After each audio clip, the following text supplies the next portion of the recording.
Фура может везти груз дороже, чем твой дом. И иногда дороже самого тягача в 20 раз. Самый дорогой груз в обычной еврофуре – это электроника. Например, партия смартфонов от Apple или ноутбуков может стоить от 1 до 3 миллионов евро в одной фуре. Один палет – десятки тысяч евро. Вся загрузка – миллионы на колесах. Дальше лекарства и вакцины. Температурные перевозки могут достигать от 2 до 5 миллионов евро за рейс.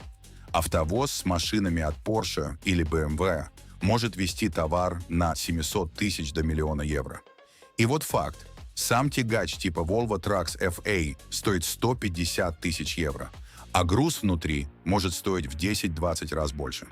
Поэтому такие рейсы страхуются на миллионы, отслеживаются 24/7, иногда идут под охраной.